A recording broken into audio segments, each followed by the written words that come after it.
Kunja Bihari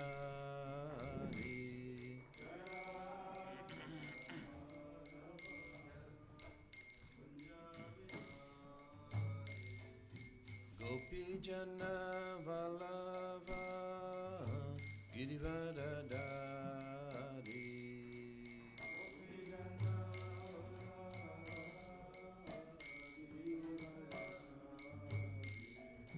Gopi Jana Vallabha Girivaradari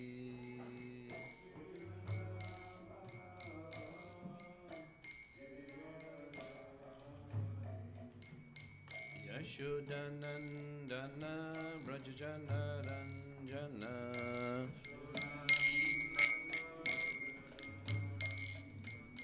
Yashodanandana Brajajana Ranjana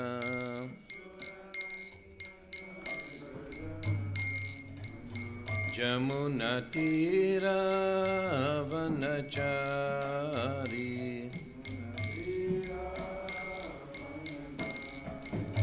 Jamunatira Vanachari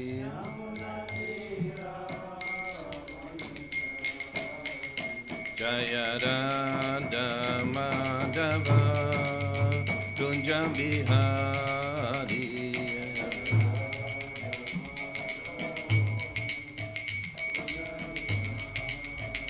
Jaya Radha Madhava Kunja Bihari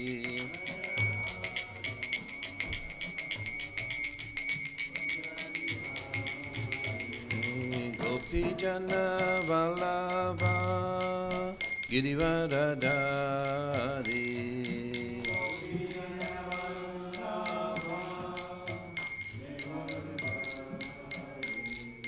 Gopi Jana Vallabha Girivaradari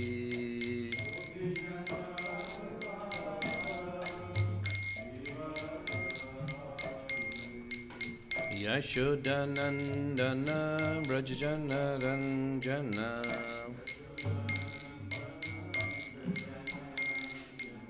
Yashodanandana Brajajana Ranjana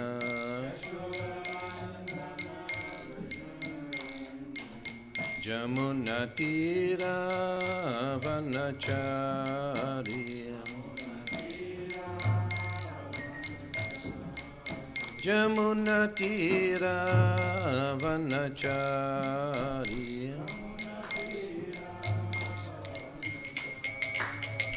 Jaya Radha Madhava Kunja Bihari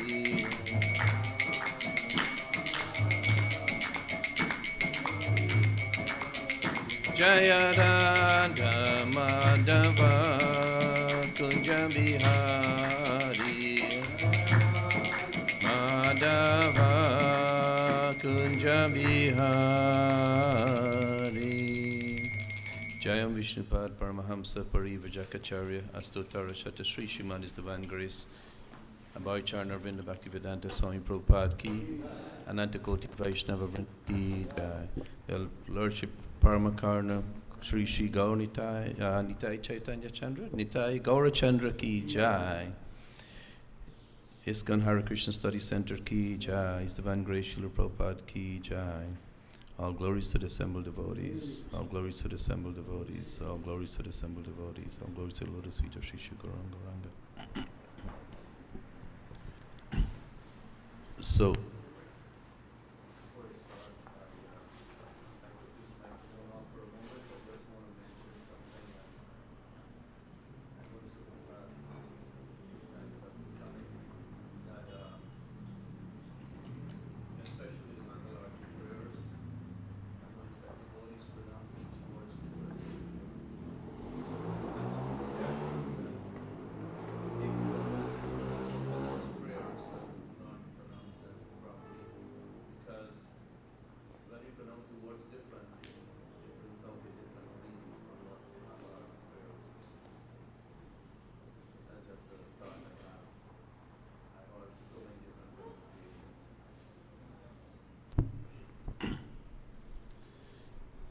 So,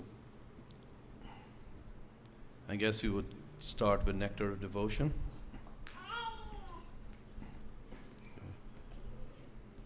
Here, okay.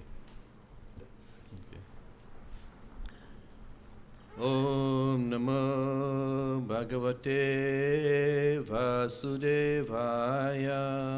Om Namo Bhagavate Vasudevaya.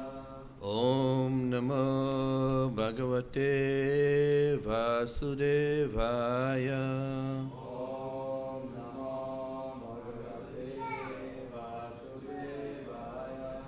Om Namo Bhagavate Vasudevaya.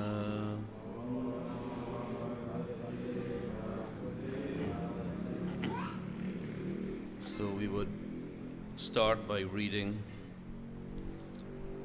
from Nectar of Devotion by Srila Rupa Goswami. So this is devotional service in conjugal love. That's okay.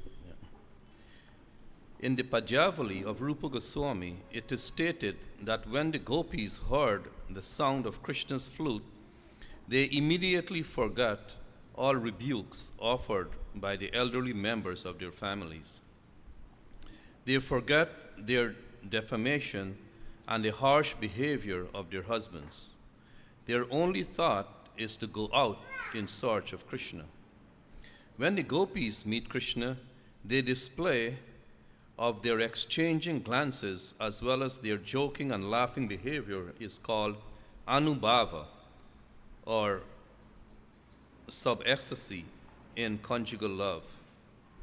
In the Lalita Madhava, Rupa Goswami explains that the movements of Krishna's eyebrows are just like the Yamuna, and that the smiling of Radharani is just like the moonshine.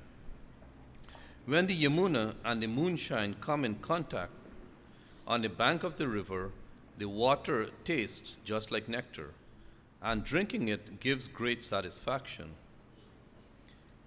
It is as cooling as piles of snow. Similarly, in the Pajavali, one constant companion of Radharani says, quote, "My dear moon-faced Radharani, your whole body appears very content, yet there are signs of tears in your eyes. Your speech is faltering, and your chest is also heaving. By all these signs, I can understand that you must have heard the blowing of Krishna's flute, and as a result of this, your heart is now melting." Unquote. In the same Panjavali, there is the following description, which is taken as a sign of frustration in conjugal love.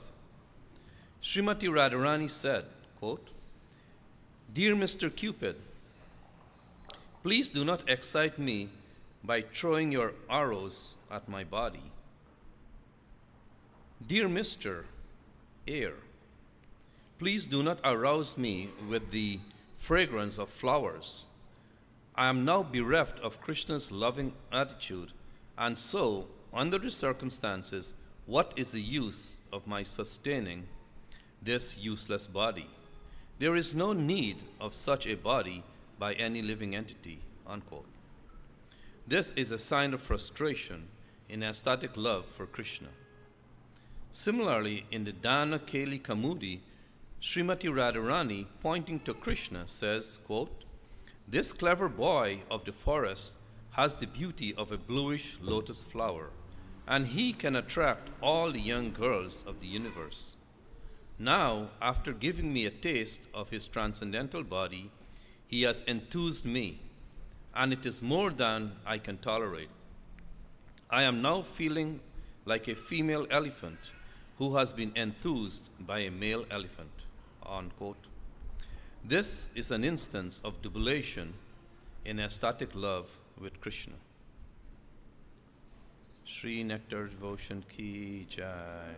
Srila Prabhupada Ki Jai. And for today's Bhagavatam verse, so we'll be reading chapter 14 entitled Forest of Enjoyment. Text number 30.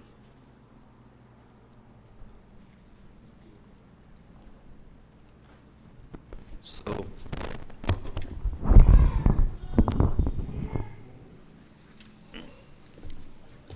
these set of verses are in prose, so we have to recite them like that. Oh, you have followed there, so. Yada pankadibiratma vachintasteru vanchita brahmakulam. Anyone have that? Samavasam tesham shilam upanayanadi shrauta smarta karmanushta yena bhagavato yagya purushasya radhavameva tad arochayan shudra kulam bhajate nigamachare shuduta yasya mitoni bhava kutumba varanum yata varanajate. Anyone want to try that? Okay, so we'll do word for word. Yada, when. Pankadibihi, by Pashandis, godless atheists. Atma vanchitai, who themselves are cheated. Tai, by them. Uru, more and more.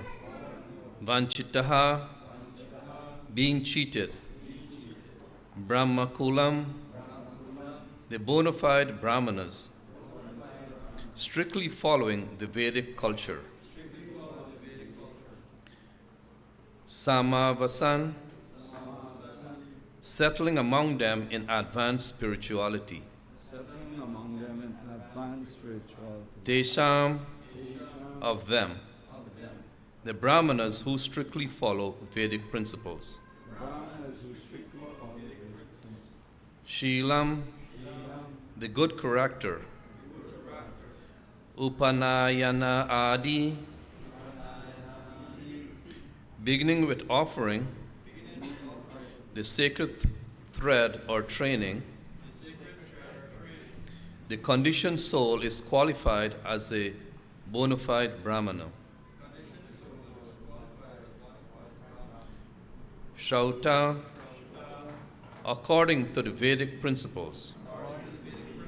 Smarta, according to the authorized scriptures derived from the Vedas. Karma anushtanena, the performance of activities. Bhagavataha, of the Supreme Personality of Godhead. Yagya Puru Yashya, who is worshipped by Vedic ritualistic ceremonies. Aradhanam, the process of worshipping him. Eva, certainly. Tat arochayam, not finding pleasure in it due to its being difficult for unscrupulous persons to perform.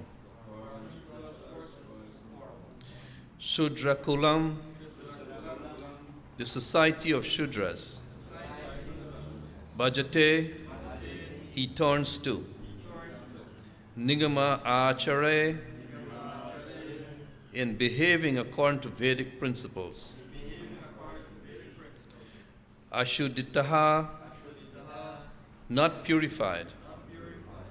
Yasya, of whom.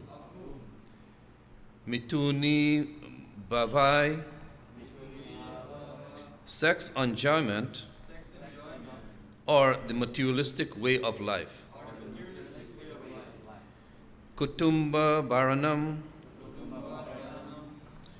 the maintenance of the family.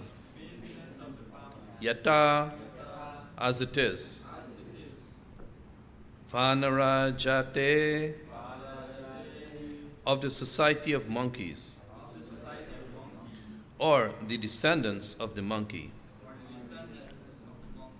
Translation and purport by His Divine Grace Srila Prabhupada. Translation: the pseudo swamis, yogis, and incarnations who do not believe in the Supreme Personality of Godhead are known as pasandis.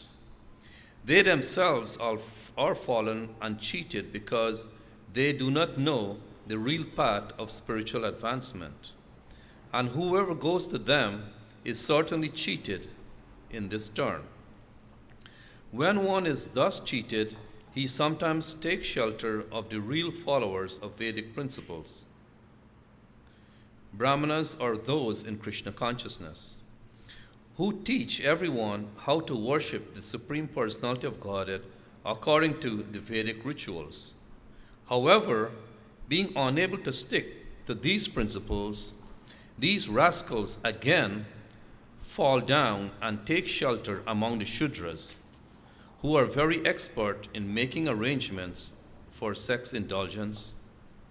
Sex is very prominent among animals like monkeys, and such people who are enlivened by sex may be called descendants of monkeys. Purport: by following the process of evolution from the aquatics to the animal platform, a living entity eventually reaches the human form. The three modes of material nature are always working in the evolutionary process. Those who come to the human form through the quality of sattva guna were cows in their last animal incarnation. Those who come to the human form through the quality of raja guna were lions in their last animal incarnation. And those who come to the human form through the quality of tamoguna were monkeys in their last animal incarnation. In this age, those who come through the monkey species are considered by modern anthropologists like Darwin to be descendants of monkeys. We receive information herein that those who are simply interested in sex are actually no better than monkeys. Monkeys are very expert in sex enjoyment, and sometimes sex glands are taken from monkeys and placed in the human body so that a human being can enjoy sex in old age. In this way, modern civilization has advanced. Many monkeys in India were caught and sent to Europe so that their sex glands could serve as replacements for those of old people. Those who actually descend from the monkeys are interested in expanding their aristocratic families through sex. In the Vedas, there are also certain ceremonies especially meant for sexual improvement and promotion to higher planetary systems, where the demigods are enjoying sex. The demigods are also very much inclined towards sex, because that is the basic principle of material enjoyment. First of all, the conditioned soul is cheated by so-called swamis, yogis, and incarnations when he approaches them to be relieved of material miseries. When the conditioned soul is not satisfied with them, he comes to devotees and pure brahmanas who try to elevate him for the final liberation from the material bondage. However, the unscrupulous conditioned soul cannot rigidly follow the principles prohibiting illicit sex, intoxication, gambling, and meat eating.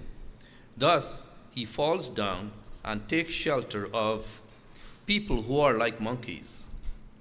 In the Krishna consciousness movement, these monkey disciples, being unable to follow the strict regulative principles, sometimes fall down and try to form societies based on sex.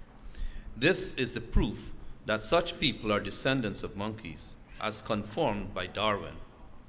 In this verse, it is therefore clearly stated, Yata Vanara Jatehe. End of purport. Om Gyana Timrandasya Gyananjana Shalakaya Chakshurun Militamiyana Tasmai Shri Guruve Namaha.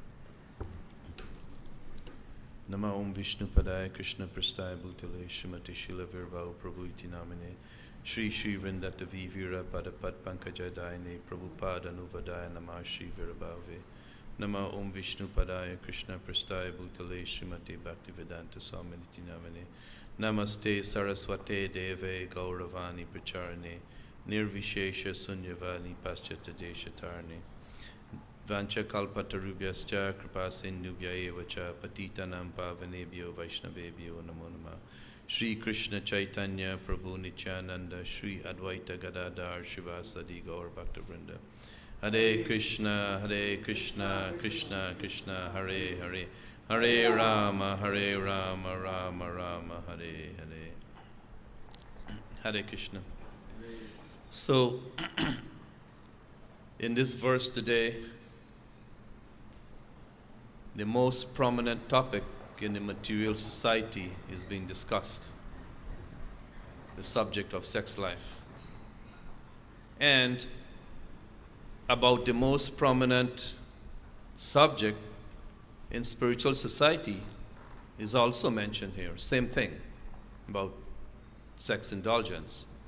However, in material society, the subject takes one direction, and in spiritual association, it takes a different direction, the opposite direction. In the material society, the topic is full meditation on sex life and how to increase our sexual ability, how to promote sex life as much as possible. If we look around, as I was driving around here the past few days, there are so many signs and billboards all over. And if you look at the behind the scenes of those signs, it all based on one thing. It all motivates you in one direction. And that is to enjoy the material world, which basically means the epic of enjoyment is sex life. In the spiritual atmosphere, in the Bhagavatam, in all the Veda-based, in so many countless of Srila Prabhupada's talks and speeches and writings, you'll find the same topic is here as it is here today. Srila Prabhupada stressed so much on this point of sex life, but with the idea of giving it up, of moving away. So it is stated that if one doesn't know that he has a disease, then he doesn't know that there is a need for the doctor. He doesn't know that he needs to go to the hospital. So one has to be first conscious that he or she has a disease, and therefore they can make the effort in going to the doctor, in going to get attention. So similarly, Srila Prabhupada is repeatedly making these statements throughout his teachings that this is our disease, this is our material disease, that we attach to material life, which basically means we are attached to sex life. And therefore, he has to repeat it over and over so that we, the Kali Yuga people, can be reminded of this disease that we have, and thus take the proper medicine, turn to the right doctor. Once somebody came to Srila Prabhupada in the early days, and while Srila Prabhupada was lecturing, this guy just stood up, put up his hands, and he said, "Swamiji, what about me? What about my mind? What about this? What about that?" So Srila Prabhupada said that I have one medicine, and only one medicine, and that is the holy name. That if you have a material disease, you go to the doctor. If you have a spiritual disease, then you come to us. You come to me in particular. Prabhupada very clearly stressed that point. Come to us, you come to me. So he is our doctor, and this is his cure, that follow the regulative principles, study the scriptures, engage 24/7 in devotional service, and that would gradually change our consciousness and turn us away from these activities. I remember when I was going to school in Essequibo, there was one guy, he was like really gross looking, big, huge guy, old. He had a business right in the location. And with all, he was so old, and his features were pretty much, not to say the least, they were horrible. But all his thoughts all day was just looking at young girls, trying to invite them to come, want to enjoy. So one Saturday, I was walking in the marketplace, and that's where he has his business, along with my teacher. She was an African lady. She never came to the marketplace before because she was from a different part of the country. She came contracted there to teach. So she happened to meet me in the marketplace, and we were walking down. So then she turned and she saw this guy. She said, according to history, Darwin says that man came from ape. But when I look at this guy and look at his activities, I can understand that this is ape from man. That this guy was such, and his activities were such that he has what we can say, he only has the body of a human being, but not the qualities. So Darwin says, and Srila Prabhupada is quoting here, by the way, for those who don't know, Darwin is a scientist and philosopher who says that man came from ape, that man came from monkeys. So Srila Prabhupada to some extent is confirming that with these attitudes and from the Vedic information, we can understand that if we have these tendencies of only wanting to enjoy life, only wanting to engage in sex life, then we can understand that yes, in your previous life that you were monkeys. But Darwin was talking about the evolution of the body, where the physical body changed from that of a monkey to that of a man. That was his philosophy. But Srila Prabhupada is saying, or Vedic standard and culture is saying that no, it's the elevation of the soul, that you had a monkey body in the previous life, and now you have a human body, but you still have the monkey tendency. Once, I think I told this story here before.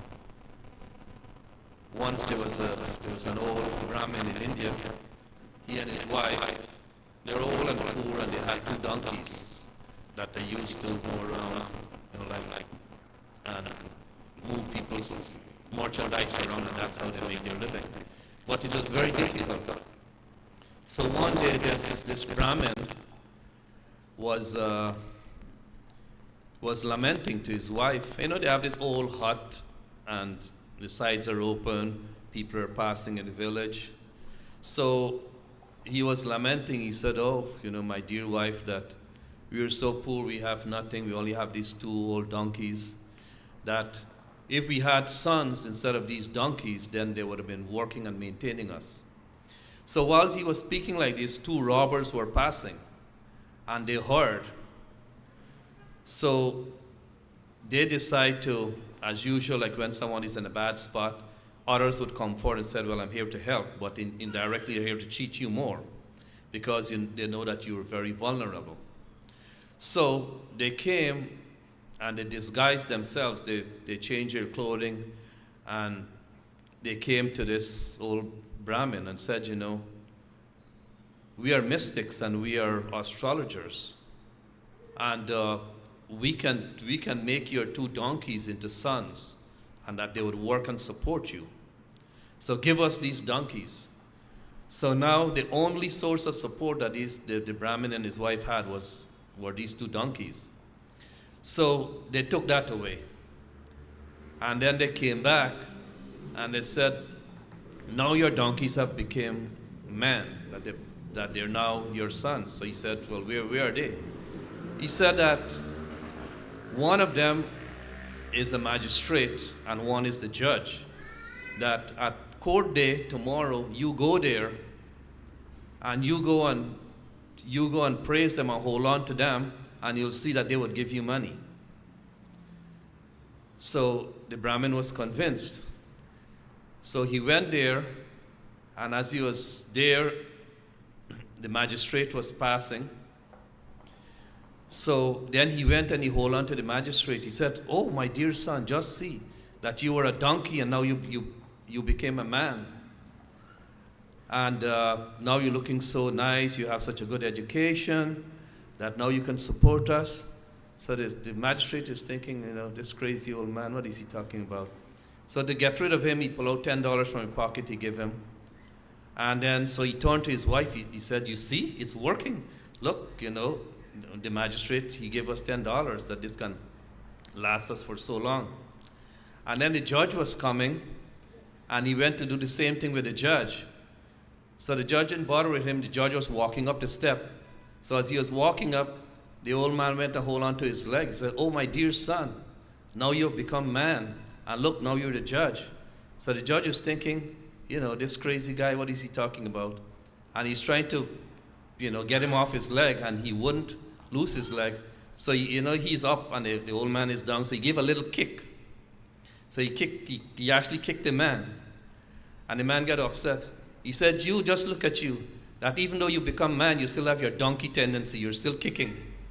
So the same idea is that, okay, that we came from, Srila Prabhupada is talking that, okay, that people in the mode of tamagun, ignorance, that with all that they may become human beings, the tendency might still be there for sex life, for like the lion. Srila Prabhupada also quoted the example. The lion is very passionate, wants to eat meat, and always angry. So that's a symptom of the tamaguna. So anyway, one time Srila Prabhupada also said, he told a story of Jai Paramakarna Nitai Gaura Chandra Ki Jai, Srila Prabhupada Ki Jai. So once Srila Prabhupada had his disciples in India, and one Indian man came to visit Srila Prabhupada, and he brought his whole big family. So he was introducing to Srila Prabhupada, oh Swamiji, this is my wife, Swamiji, these are my sons, these are my daughters, Swamiji, this is my daughter-in-law, Swamiji, these are my grandchildren, this is my cousin, this is my dad, this is my dad. Sir Prabhupada very humbly, yes, yes, yes. And as soon as he left his room, Srila Prabhupada says, what he's telling us directly is that this, oh Swamiji, this is my sex life. That you have this whole big attachment, this family, that arrangement, this arrangement. So, according to Bhagavad Gita, it's nothing wrong to engage in sex life. Even Srila Bhaktisiddhanta Maharaj says, he says that if I had the ability to make Krishna conscious children, I would be willing to make 100 children. He says like that. But as we know, Srila Bhaktisiddhanta Maharaj was a nice sticky brahmachari from birth, and his semen always goes up. That's why one of the reasons why he was so intelligent. So Krishna says in Bhagavad Gita, that sex life used according to religious principles is bona fide, is authorized. So therefore we can use everything in this material world, but we use it in the proper way and for the right purpose. So if that's being used correctly, like it says, Dharma aviruddha bhuteshu, that if one lives his life not viruddha, but aviruddha, that not against religious principles, but for religious principles, dharma aviruddha bhuteshu, then everything in this material world we can use nicely and our life will be successful. So it is stated that a devotee can enjoy both this material world and the spiritual world. But how he enjoys it? In a religious way. He enjoys it in relation to Krishna. Like in the third canto of the Bhagavatam, chapter 22, verse 33. That's description of the life of Devahuti and Kardama Muni. That chapter there the king was very opulent, and he would engage from morning. And by the way, the Bhagavatam was written, how long ago was the Bhagavatam written? 5,000 years ago? And a little over 5,000 years ago, right? And Lord Chaitanya only started this movement 500 years ago, and Srila Prabhupada only brought Krishna consciousness to the West, a little over 50 years ago? But the same practice is there, that early in the morning we get up. That's actually stated in that verse, that the king would get up early in the morning and the court musicians would sing the glories of the Lord. And they would attend morning arti, so which is the same that we're doing Mangal Arti early in the morning, about 1.5 hours before Brahma Muhurta. So under some circumstances, you're doing Mangal Arti here at 6 o'clock, but generally we do at 4:30. Actually, some temple I went, and due to the circumstance, they were doing at 4 o'clock. I don't remember which temple that was. Of course, in Vrindavan, they do Srila Prabhupada's Mangal Arti at 4:10, like that. So anyway, so the king was setting the example. They would be rising early, attending Mangal Arti, worship the deity. They would listen to the glories of the Lord, and then he go on to his day's duties. And in the afternoon, he would do the same. The court musicians would sing the glories of the Lord, and that way the king would go to sleep with a peaceful heart, and all the citizens. So even lately, Bibi Govinda Maharaj was telling this story, that they were in India and they were going someplace where they didn't know. The GPS didn't work. So they were going, they didn't know where they were going, and they just saw this gathering. So they decided to stop, and of course they were hungry, they had nothing to eat all day. So they stopped there, and the people welcomed them, they fed them. And so there was one man, very nicely dressed. He said, "Swamiji, you and your group, I would like to invite you to come to my home and do kirtan." Because obviously, he's Bibi Govinda Maharaj. Anywhere he goes, his kirtan is what he does. So he was doing kirtan at the pandal. The man became attracted, invited him and his party to his home. He said, "Come and stay here. Come, you're going to take prasadam." So he said, okay, because they have no clue where they're going. They don't know when the next meal is going to come. So they went there with the intention that, okay, the man is going to give them prasadam. So when they went there, they were sitting, they had prasadam, full course meals, and they saw another group of people came in and they started doing kirtan. They do kirtan for an hour, then they left. And this was like getting into the afternoon, from 5 o'clock, 6 o'clock. And he and his family and everyone is there. And he made his kitchen such that it's right there. His wife is cooking, and his daughter-in-law and whoever else. Excuse me. And this program is going on. So as soon as they finish, as soon as they walk out the door, another group came in. And they start doing the same thing, discussing katha and doing kirtan. Then as soon as they left, another group was there, And the man told him, wait, that now is Swamiji and his group time. So they went on like that from about 5 o'clock till about 9 o'clock at night. And then Maharaj asked him, he said, is today something special? He said, every day is special, that this is our program every day, that we invite sadhus to come to our home to bless us. And this man and his family, they were washing all the feet of the devotees, drinking the water, worshiping them, everyone who comes. He said, no, this is our daily life. This is what we do. That from 10 or 11 o'clock in the day, we do our work, and from 5 o'clock we finish, close it off, and we invite everyone to come. And like that, our life is very peaceful.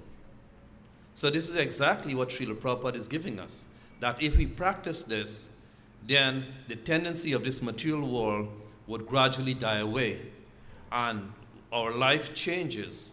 And as it changes, these low-class tendencies are giving up, and particularly here, Srila Prabhupada is saying that they're being given up. So instead of, catching monkeys and taking them to Europe to use their sex glands to use, that we use those same monkeys, see how they're living in the holy dham, and we want to imitate that, or we want to learn that, to have the tendency to live in the holy dham. But not to live as monkeys, but to allow the moderation of the monkeys to teach us that our life is different, or to see their activities and know that we shouldn't do that. So that's why this Krishna consciousness movement is complete. It's a complete package. We have the best, we have the worst, and we have everything in between. And like one time one devotee, he asked me, he said, what is your observation of this temple and our preaching, the Holy Yatra? So I said the same thing, that we have the best examples, we have the worst example in this community, and everything in between. And Krishna is giving us the best example so we can follow. He's giving us the worst example, and so that look at that and tell us that we shouldn't follow that. And everything else in between, let us gauge ourselves where we are and where we need to go. So like that, we have a complete package. The teachings are there, the physical activities of the devotees are there to physically teach us. So what else is short? Nothing. So Srila Prabhupada built his house in which the whole world can live, and we can live peacefully, and we can give up these tendencies. That's the whole idea, to purify our existence. So we don't want to take the bad examples of those who cannot follow, and then they want to move away. We have seen a lot of those. That's how all these other groups came about. That, okay, ISKCON is too strict, so therefore we'll join this group that they're more lenient, that instead of chanting 16 rounds, then we can chant 4 rounds and we're good. Or we don't have to follow 4 regulative principles, we can only follow 3. And like that, so people start drifting away. But Srila Prabhupada's encouragement to us is that we stick to what he has given, stick to this strict standard. And if we stick, I know it's difficult for all of us, but our life can be successful. So with this, I'll stop here. If anyone has any questions or comments, corrections, chastisement, please say. So, seeing that there are no questions or comments, we can stop here. Srila Prabhupada ki jai, Srimad Bhagavatam ki jai. Hare Krishna.